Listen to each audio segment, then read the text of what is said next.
birds. And my city councilor, Your action. he does Says, this. I had a good friend who was She's an sitting in actuary. the fourth row There's in a the middle. bird chirping. She's sitting inside. You know what bird that is? He goes, no. But you're an And she actuary. starts sobbing. Yeah, it's like that. Walks out sobbing. Anyway, I showed that in And my conjunction with it. counselor's like, but I do, I don't know what they're doing. It was me. The And then during the engineers and second different song, things. They have somebody their comes in and different says she wants to see him. mindset.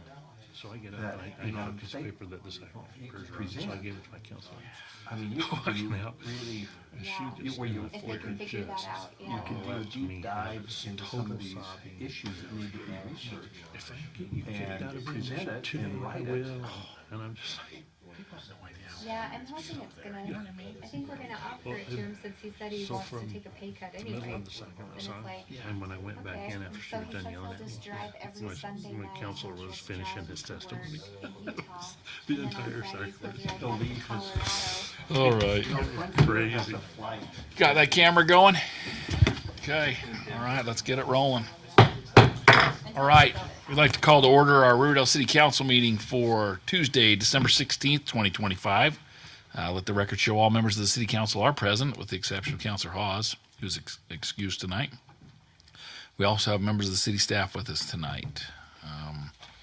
We have asked Councilor Hanson if she would lead us in the Pledge of Allegiance.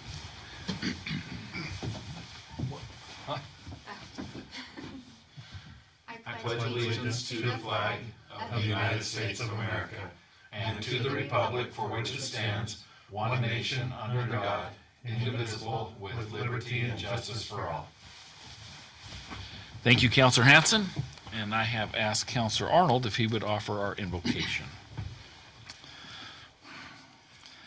Our Father in heaven, as we bow our heads before this city council meeting, we'd like to express our gratitude for the opportunity to serve, be able to serve the city of Riverdale as council and employees. We acknowledge the plan that Thou has put before us, and we ask that as we carry out our duties, that your spirit will be with us, that each one of us in our duties will be safe, happy, and healthy in all that we do. We ask that Thou would protect all the city employees in the things that they do, and especially those that are put their lives on the line each day to protect us and serve us.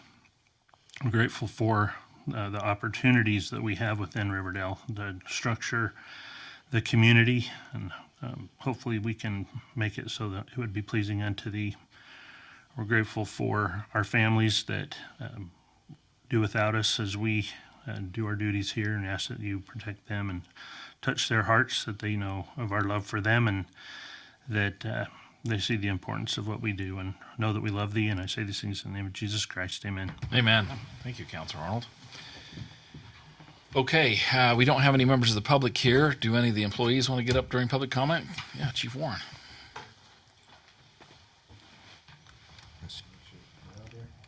Around there. Okay. With the holidays just coming up and just passing this Thanksgiving, Christmas, just want to thank the mayor and the council and all the residents that elect you guys for supporting us, not just the police department, but all the employees. I can't tell you how grateful I am to work for Riverdale City. Throughout my whole career, I've never felt that the city officials or the public didn't support us. I've felt nothing but love and gratitude from them. Well, thanks, Steve. He's a great man to work for. He supports all of his employees, all the department heads. And so, like I said, I just want to thank you guys, and not just you guys, but the residents too, because they really do love and support all the employees. And I want to thank you guys for the things that you do as far as supporting us with the benefits and certain things that we get. It means a lot to all the employees, and it wouldn't happen without you guys. So I just want to say thanks and wish you a Merry Christmas. Thanks, Chief. What are those sirens? Yeah, they're sirens. We appreciate you guys too, and you're a great advocate for all the employees. I hope they appreciate all that you say and do, because you don't just speak for the police department, and you are very very free with expressing gratitude and stuff. And I'll brag that we yeah. work here. Every employee. Well, that's good. That's good. Every employee, no matter what department, brags that they work for such a great city. So. That's how we like it. All right. Any other public comment? Okay. Okay, we'll move on to the presentations and reports. For the mayor's report, I just had one quick thing, and I don't know if this fits here very well, but I would like Mr. Brooks to bring it up in department heads tomorrow. I was having dinner with one of the neighboring mayors, and he said, "Hey, I heard you're going to start charging a membership fee at your senior center." Did we send that letter out, Steve? No, but it's Okay. close. Okay, so Yeah. he had just heard through the Well, grapevine they then. got notified this gonna last say. week because I got hit up at church. So yeah. Oh, interesting. The We participants we have- noticed that the seniors were notified of it, But we and, have a and they letter were we're also drafting told to the mayors or the notify city them. administrators. Yeah, We hadn't decided who we're gonna do send the it. city administrators. City Yeah, administrators, explaining kind of what we're doing. And he was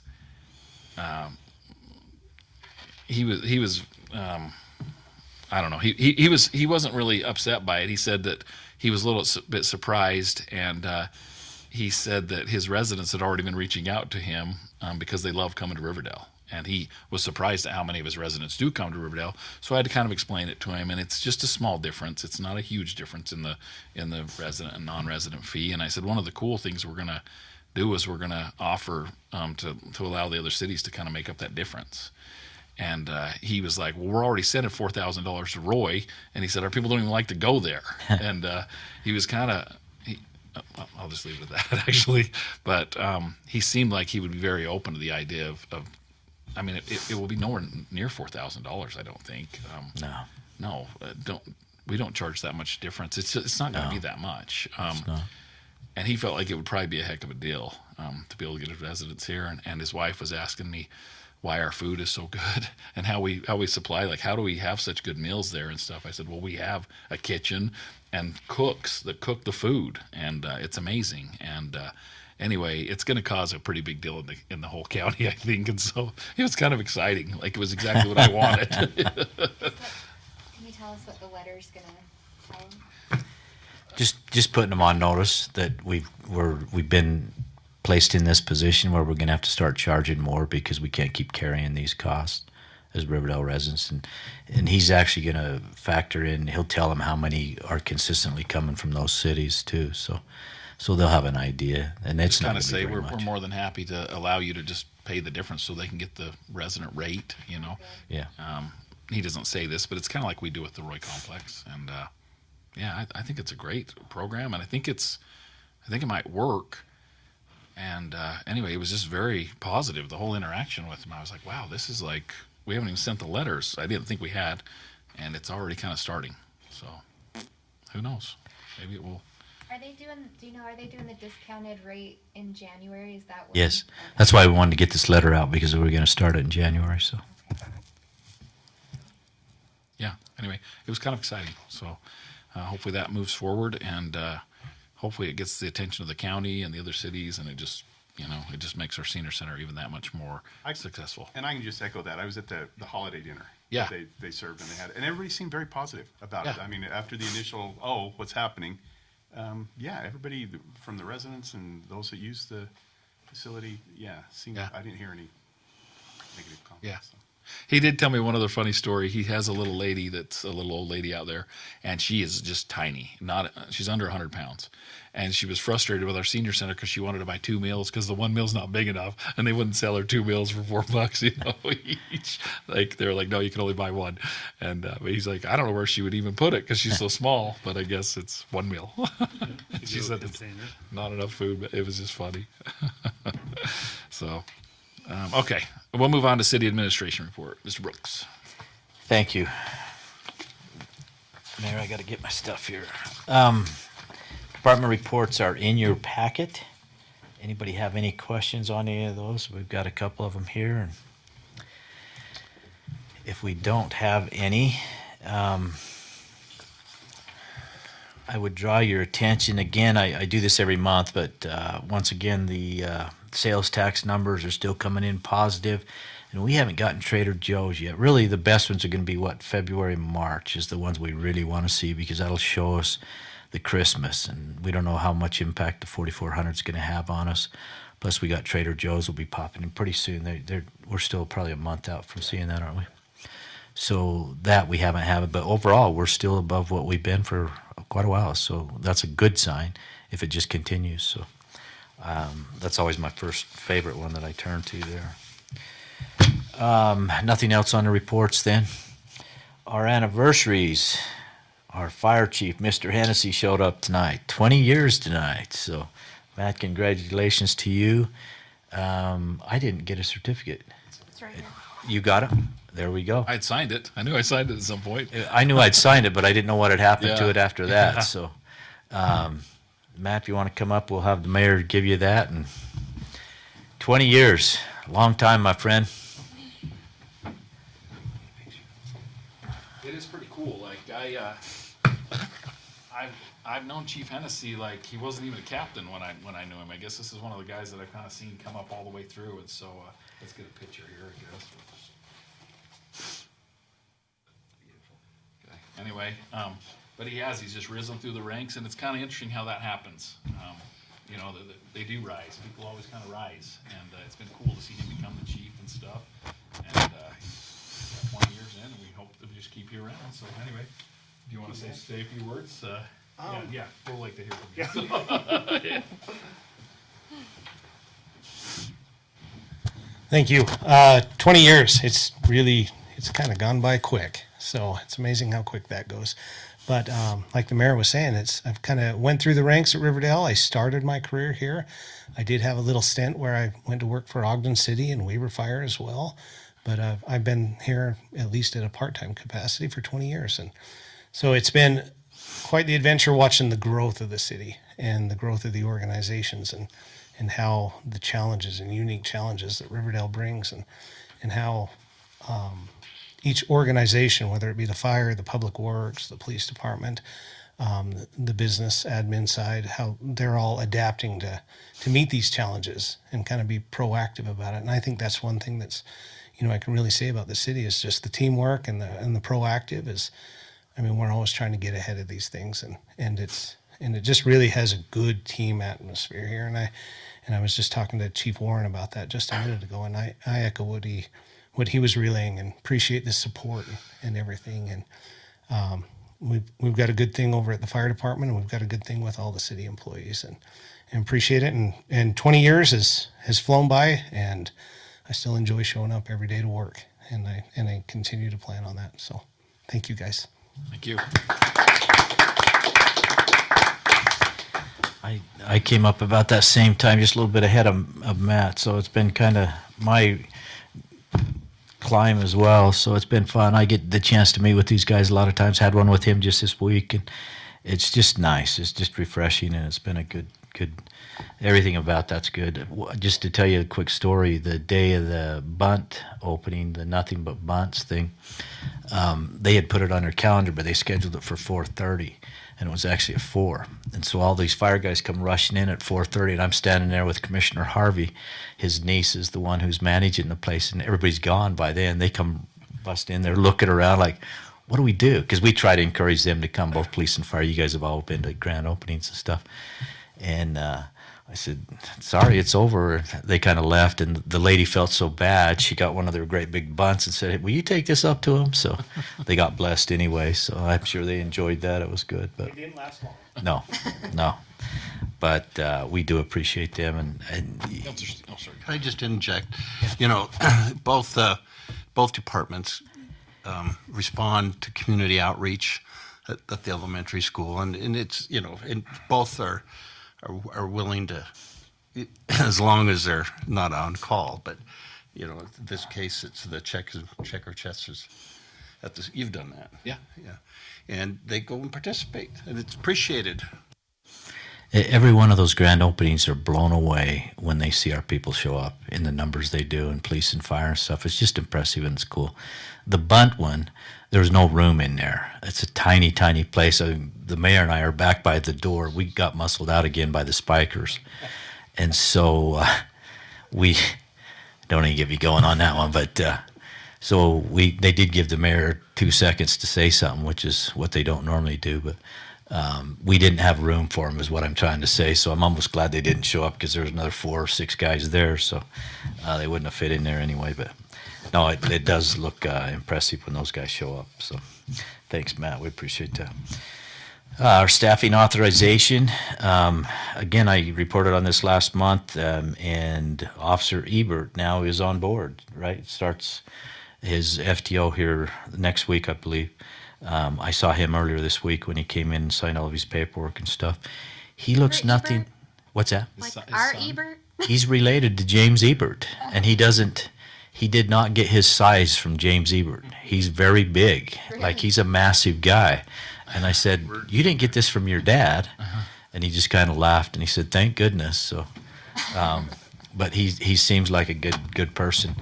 And I think you reported on him and his progress and stuff last month. Yeah. I mean, I'll come up and I'll tell you something kind of cool. So I went to his graduation just barely, and he pretty much got every award the Academy would offer. I think he got all but one. So, I mean, that to me is very, very impressive as far as the accolades he got in the Academy. And, I mean, they liked him so much that the director and the administrative assistant was offering him a job. At least that's what I perceived, to come back and teach as an instructor on the day of their graduation. So I thought it was pretty impressive. So he's got a lot to learn still as far as in the real world of policing, but he's off to a great start, and we're excited to have him. So. Cool. Thanks, Casey. That'll be nice being fully staffed on that too. So, the last thing I had was our community development report, and I will turn some time over to Brandon to update you on a few of those things. Yeah, it's in your packet, the kind of typical cast of characters. There's a new addition at the bottom. It's the back nine.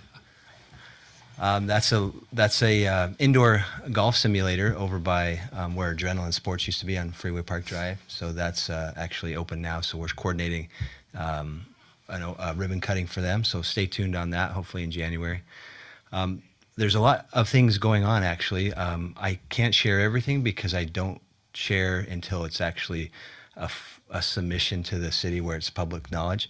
But we do have a couple of those. We're working on a Taco Bell location in front of Trader Joe's. We're working on a potential new bank at Speedway. We've talked about CarMax at the old mobile home park. There's a number of kind of things in the works otherwise on some other locations. So there's actually a lot going on. So 2026. Max instead of the apartments? That's right. Sorry, what did you say about the Speedway? Is that the Taco Bell? No, a bank. Oh, a bank. They still do brick and mortar banks?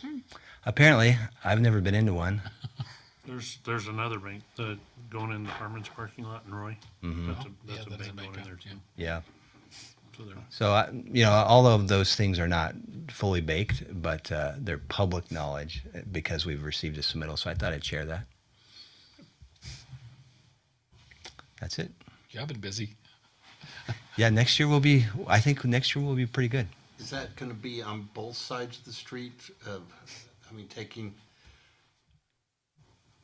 just on the one? Just where the apartments were approved. Well, wasn't the apartments on both sides of 4400? Be the south side. Yeah, it's on the south side. You're right. That they're trying. It's actually for sale, that parcel. So the developer who has been granted multiple extensions on their plat and site plan is now selling the property, looking for townhomes. And I think that's a really good use. There'll need to be some adjustments made to a few things, but it's an R4 or 5, I think. So townhomes are allowed there. The site plan would have to be reapproved. That didn't have a plat associated with it because it's just one parcel. But I do think townhomes across the street there transitioned into the single family homes would be a good buffer to a potential car dealership on the south side. Where'd you say the golf simulator was? Freeway Park Drive, where the old Adrenaline Sports used to be. They went out of business during, Thank you. the shutdown. RC. Was it Adrenaline RC? Adrenaline RC, yeah. Yeah. Any questions or comments? That's all I had, Mayor. All right, I had one on the department reports for Chief Ward, and sorry, I don't really understand this that well, but it seemed like all the reports of your guys that they run into these people, they had warrants, like active warrants, and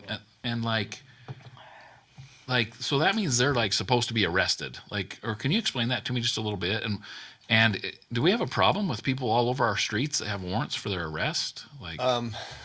So, yeah, I can explain. So, there's a lot of warrants out there. I mean, And sorry to take just a minute. How do you get to that point? Like you've been charged and you didn't show up for something, or what? yes. So, if someone is charged with a crime and they failed to show up, failed to pay a fine, mostly show up, then a warrant will be issued.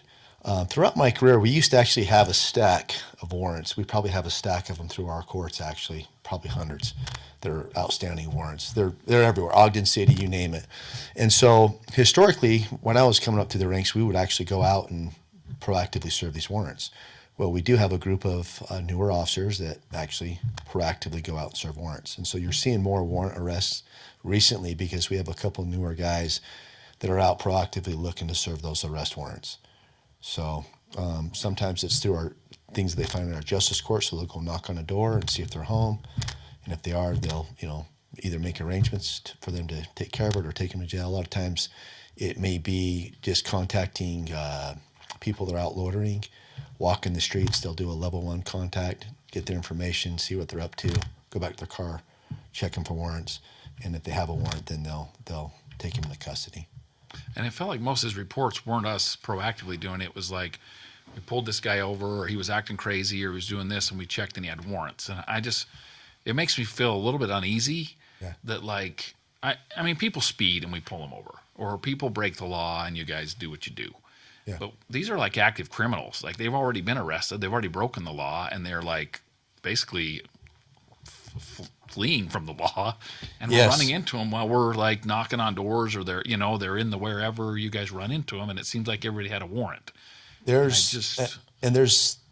can proactively do that through traffic enforcement as well. Yeah. Okay. And so as we're patrolling, we're running plates, we may see that the registered owner has a warrant, then they fail to signal, or license is suspended. Yeah. We'll go ahead and pull them over, address the traffic concerns, and then arrest them on the warrants. But yes, there's a lot of warrants that are out there, and we have had an increase in enforcing those through traffic and even proactively, like I was explaining, knocking on doors. Yeah. And a lot of that is geared towards the policing that is being done. We have a pretty good team, I'd say. But right now we have some that write a lot of tickets. We have some that are focusing on serving warrants. We have a couple that really like to do drug interdiction. And then we have a lot, too, that just like to do community policing, where they're out just talking to people, checking on the people at the stores and things like that. But yeah, you'd be surprised how many people have warrants that are out there. Like, if we were to go out and really look and hunt warrants down, we could probably make an arrest or 2 or 3 every shift if you're focusing on it. Is it a sign of a bigger problem at the county level, or why are these people in jail, or where? I don't know. Like, they've always what's been the problem? Yeah, I mean, they've always been there. I will say Weaver County traditionally is a more accessible jail. For instance, in Salt Lake County, if they have a warrant, it's really hard for them to book people into jail. There's criminals running like crazy with warrants in Salt Lake County because the jail won't accept them. Our jail's pretty accessible, but a lot of times too, when we book people, it's a book and they're out within 8 hours, because it's just the way. Kind of warrant. But they no longer have a warrant at that point. Yeah, they will get a promise to appear again. Promise to appear again, yeah. And then if they fail to appear again, Yeah. then they will. And there's different levels of warrants. Your traffic warrants, you have criminal warrants, from drug possession to the more serious warrants. Usually those ones won't get out. Like if it's a no bail warrant that they won't be given bail, or a felony type warrant, they probably won't be able to get out. Traffic warrant or misdemeanor B theft warrant, they can probably get a bondsman and be out within a couple hours for 10% or whatever the warrant's for. But they don't get have out. a warrant at that point. No, they don't have a warrant. Did it the right way. Yes. Yeah, until they opposed don't to show up bail. again. And then, Yeah. like, a lot of these warrants are just, Rotating. Okay. like, it's the same case from 3 years ago, and they've been arrested 3 times because they won't follow through. So, but does that kind of answer? It does, and certainly it's nothing that our guys are doing wrong. It's just the next time the sheriff comes to me and asks for if I'll support something, Yeah. an expansion. Do I need to support an expansion of cells at the jail? Like, do we need more cells down there versus administrative buildings? Like, Cells, we can always use more cells, honestly. Like- I'm a firm believer in that. And I say that in the fact of I don't want to lock people and throw them away. I think being able to book people into jail for a warrant or for drug possession resets the clock, in that instead of being on, a lot of these people have drug issues, instead of being on drugs for 4 or 5 days straight or a month straight, if we can book them in a jail for a day or two, it will reset that clock. They get sober, and then they don't go out and commit these heinous violent crimes because they've been using drugs for 2 weeks straight, and we haven't been able to incarcerate them just temporarily to reset the clock. And I think that's what you see in some of these larger cities where they maybe don't arrest for thefts, drug paraphernalia, warrants. People are out on the streets, have encountered law enforcement 10 times, haven't been arrested, and now they've been high for 30 days. And you can imagine the mental illnesses that develop after that. And then that develops into maybe a more serious crime. Whereas if we would have just booked him in to jail, gave him a day rest, maybe they can have a chance at getting some help, and they don't go out and commit these major crimes. So yes, I'm for that. If that ever comes up, more cells would be good, just for that, so we don't refuse people, because sometimes the jail can get to capacity, and then they're in and they're out, and they don't really get that time to reset the clock or get the help they need. Okay. So thanks so much for the information. It's just, I have a 16-year-old driver. Oh, it's scary. And and so you arrest somebody, or you pull them over because they're driving erratically, and then you find out, they're high, and they've got a warrant for drugs, and it's just, I'm like, man, these guys are all over the place. How's anybody supposed to survive getting from place to place? Counselor Stevens. Thank you. If I could just, if you can verify, having a family member with county. Now, county, you might get an assignment anywhere in the county, and there's a lot of communities, which makes Weber County interesting and different than other counties, because a lot of municipalities contract with county, like our neighbor.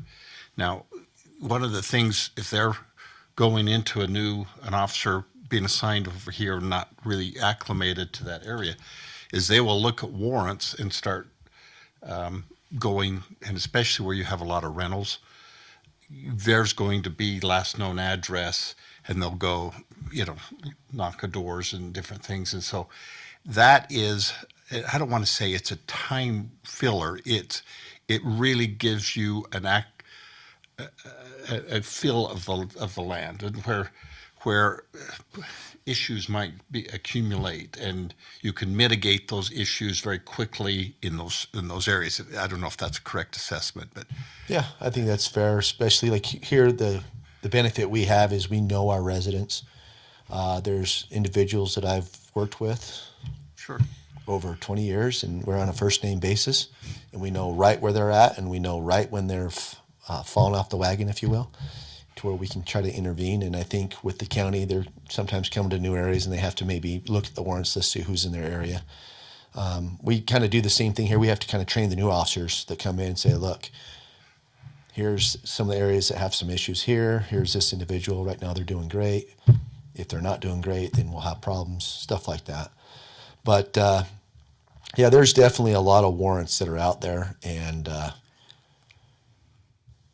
the biggest problem, actually, I've been working with the county attorney on, it kind of goes right down with what you were saying with the drugs and the drunk driving and the gang violence, is we're taking a really tough stance on juvenile crime.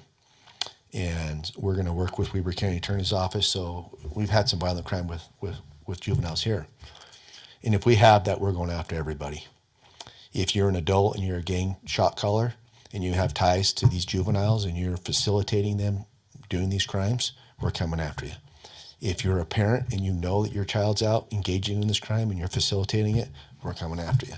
And because it's just kind of getting out of hand, so they've asked us to kind of work together and put these cases together so we can hold the adults responsible that are encouraging these kids that are kind of committing these violent crimes, driving drunk and high, and high-speed chases and things of that nature. And certainly Ogden City has a little bit more of it than we do here, but it spills over into our neck of the woods all the time. So we're trying to do what we can proactively, try to keep not just Riverdale safe, but all of Weber County. So super. Thanks, Chief. Right, Thanks thank for you. all you guys do. Like, I think all of us read that and we're just like, man, I'm completely naive out in my little neighborhood, that this is going on. So, yeah. Thank you. We have drawers full of warrants back there. Really? Yeah, when I first started here, our bailiff service would they had their bailiff team that worked here, but they also had a team that went out and served a lot of those. Those are harder and harder to find. We can't find people who do that anymore because it's a tough job, and that's why these guys don't have a lot of time for it. But unless they serve them, the last contract we signed with our bailiff service was just for the court. They wouldn't do the warrants anymore, so they pretty much sit in that drawer unless they catch them. Now the state has made an adjustment over the last few years where we can, on the failures to pay, we can submit them to the state and they'll take them through taxes and different things.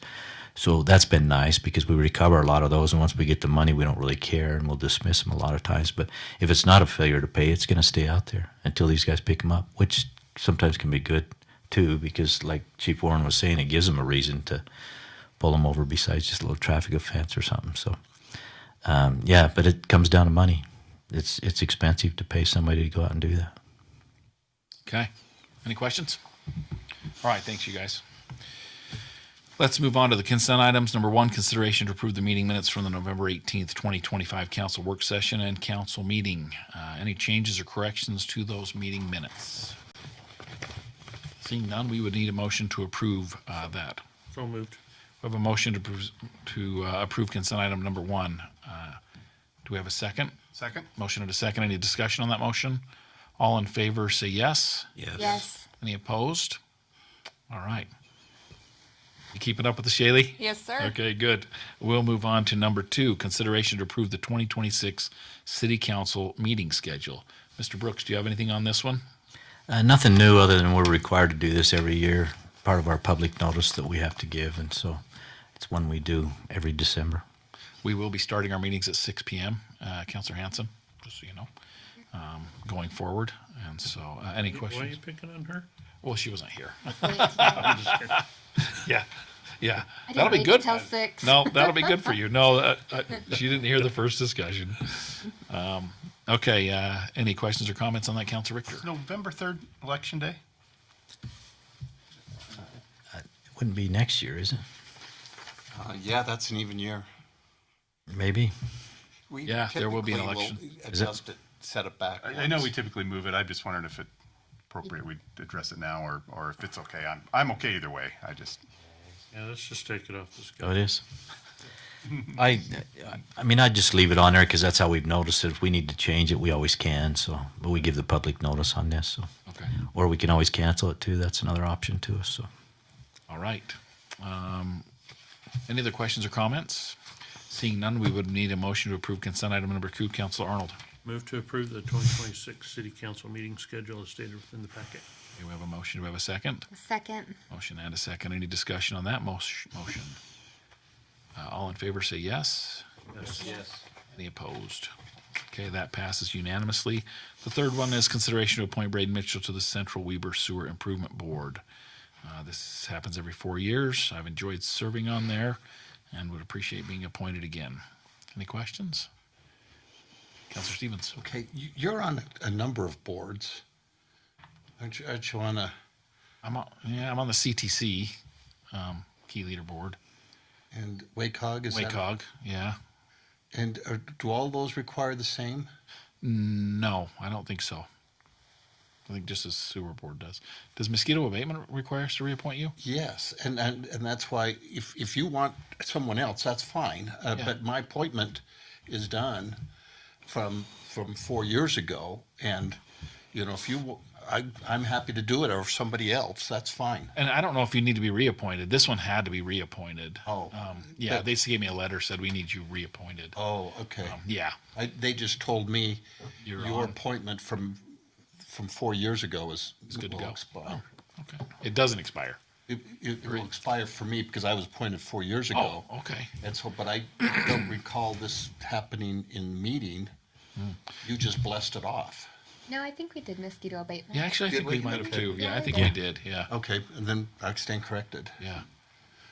So think about it. Well, Okay. there's not a meeting next month. Yeah. But, so for February. Okay. Also, with Tim saying that, don't we have to wait till next year, till you're actually as the mayor in the new term? No. In fact, they gave me a letter that has to be appointed this year. Yeah. Because it doesn't Well, it have to probably be the doesn't have- mayor, yeah, right? Right. Right. Right. Could be anybody. Yeah. Okay. Any other questions? Interesting. Okay. All right, we need a motion. Counselor Arnold, Move to approve the appointment of Braden Mitchell to the Central Weber Sewer Improvement Board.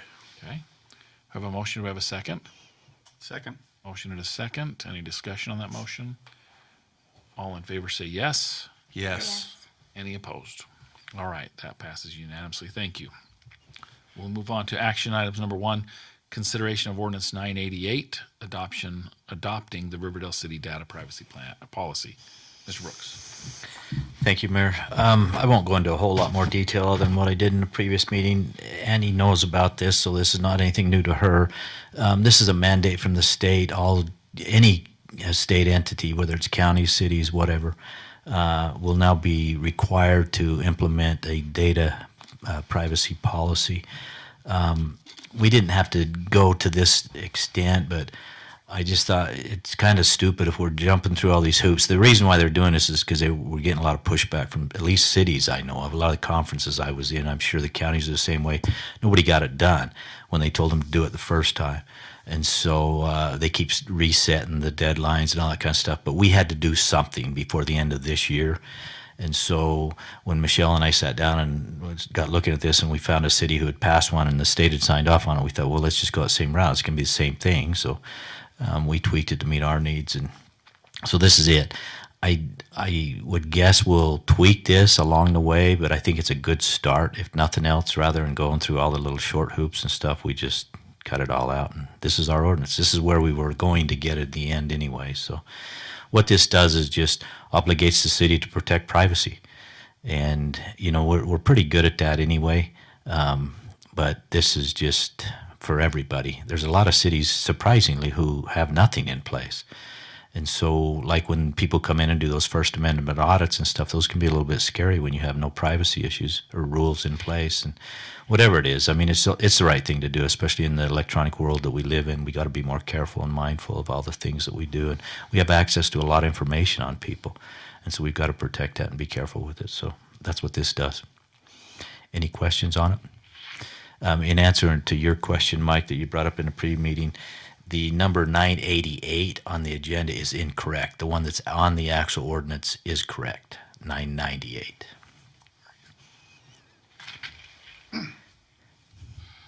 Any other questions? Or Councilor Richter? Yeah, a couple of questions. So first, I'd just be interested in your assessment of how complete we are in the city as far as designating or classifying documents, protected, controlled, those types of things. On most hard records, we're good at that. Our statute, we've tried to stay up on that. It's under the grandma statute, and we basically have just referred back to the state statute. So if the state declares that it should be in this particular category, then we declare it automatically, rather than coming in and rechanging that the whole time. We did that a few years ago.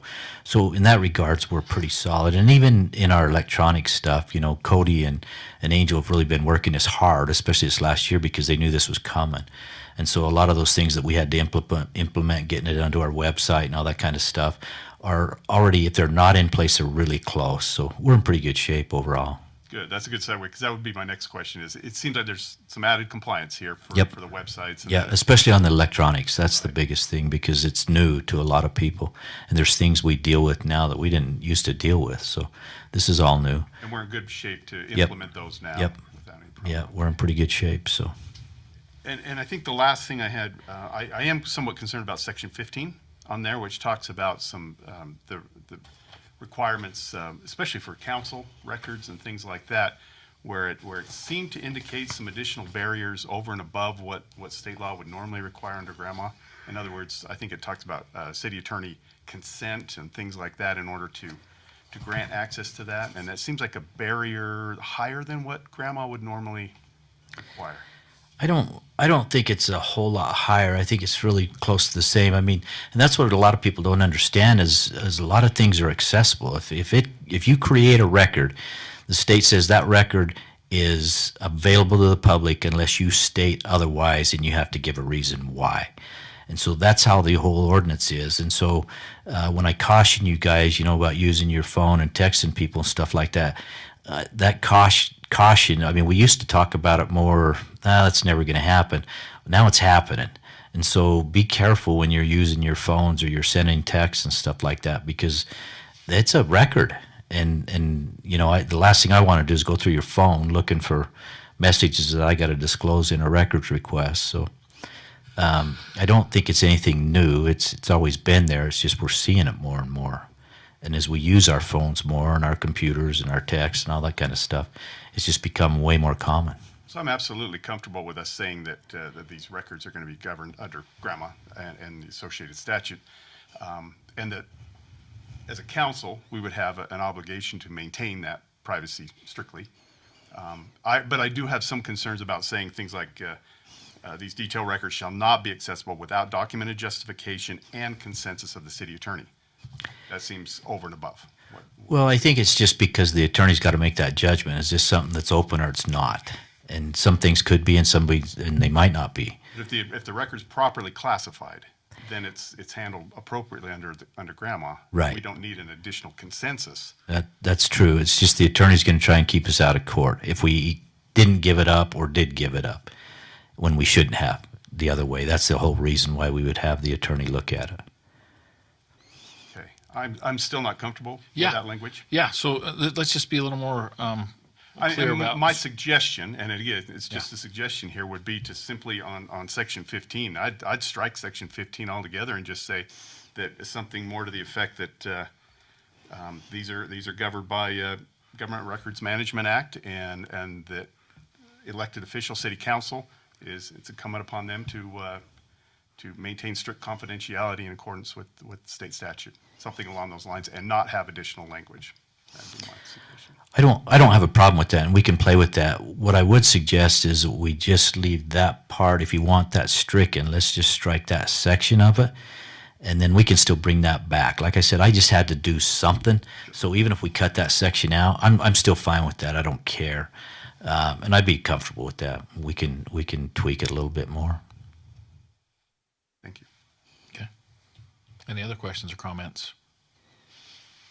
Councilor Richter, do you want to make do you want to make the motion, and you can have him strike or remove that Yeah, section? let's do 15 that. from So the document? I would move to approve ordinance 998.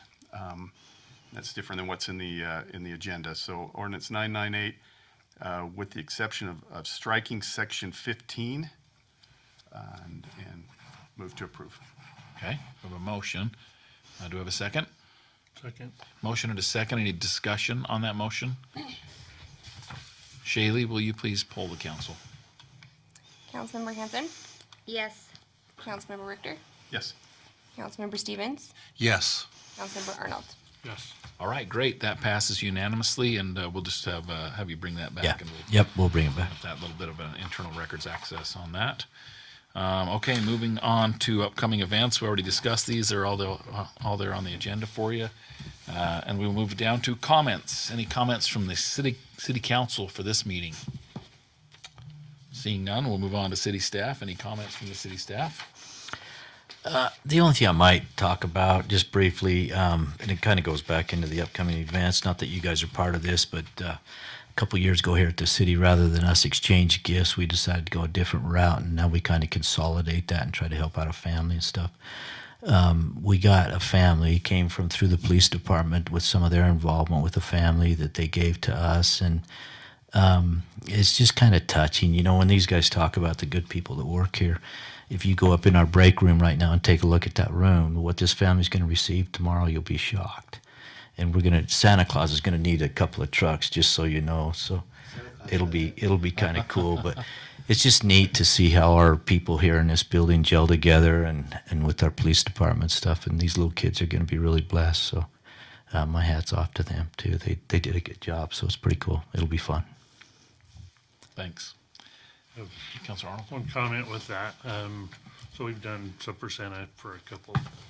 We have a family in our ward that they're the elderly, and so all of their kids and all of their kids put together a Christmas, and it's obscene, and it's like we got them to actually dice or kind of cut the pizza a little bit. I don't know what's up there for a family, but you know it gets like, you know, I'm not throwing cold water on anything here, but it's like, I mean, we took the Christmas over there last year, and it was horrible.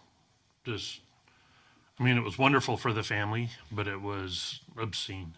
Just how much stuff this one family got, and you know, it's like, what's going on next year, things like that. So, I mean, I would put it out there to like think about it.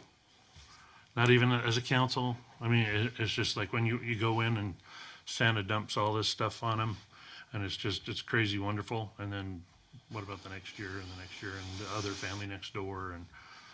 And I'm not questioning anybody's judgment or anything like that. So. Can I add something? So, great comment. Just to kind of expand on what Steve was talking about.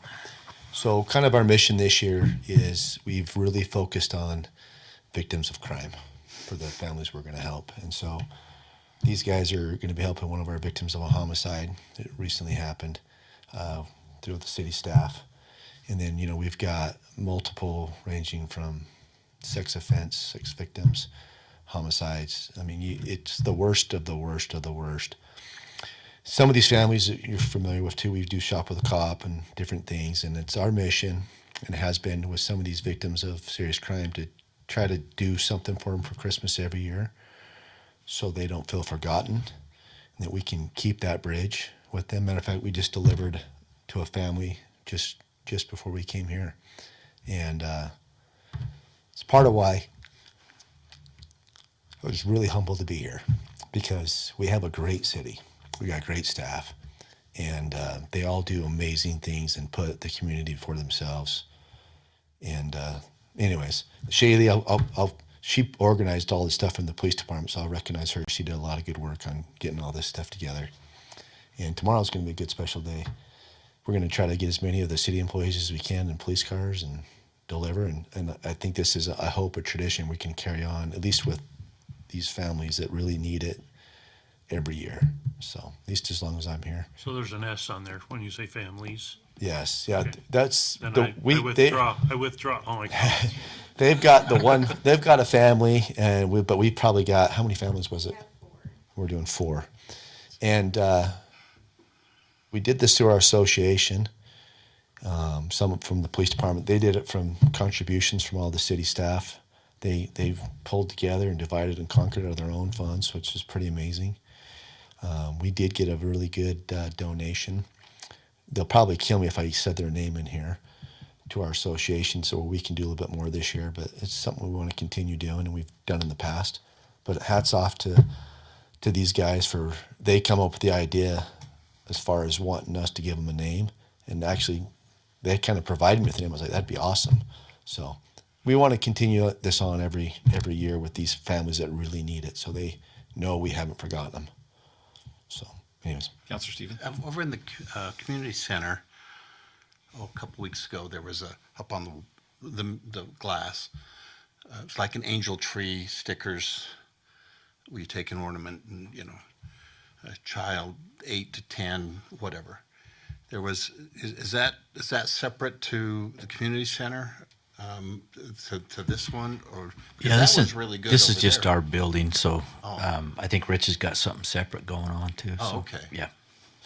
Yeah, I think it's a great thing to see all the different things that not just the employees of Riverdale City, but people do during the holidays to try to help people out. And hats off to all the employees here. And I think we think this way because of the culture of this city.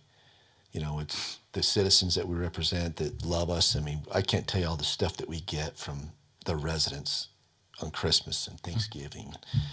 And then when we go to Christmas parties for the city officials, and the gratitude we feel from you guys, and when you pray for us, it just means a lot. So we got a good place here, a lot of good hearts, and so hats off to these guys. It'll be cool, a cool experience. So Thanks. I'll toot Casey's horn too, because there's somebody that I've been dealing with, that he deals with, that was involved in a homicide, and he's always reached out to her. It's pretty cool. they were with me this weekend. So Yeah. We do have awesome employees and an awesome city. And we were looking for water upstairs and we saw all those gifts. I was like, what is all this, Shaylee? And so she told me so. And I You guys think, are eating or drinking the water that's for the Christmas gift? no, we didn't find any water. Michelle Maragoni took all the water with her too when she went. So, no, and it sounds like you've picked a very deserving family. Yeah, that's a good one. And it is going to be awesome. So anyway, well, I'll just end with that. And we need a motion to adjourn. So moved. Motion. Second. And a second. All in favor say yes. Yes. We are adjourned. Sweet.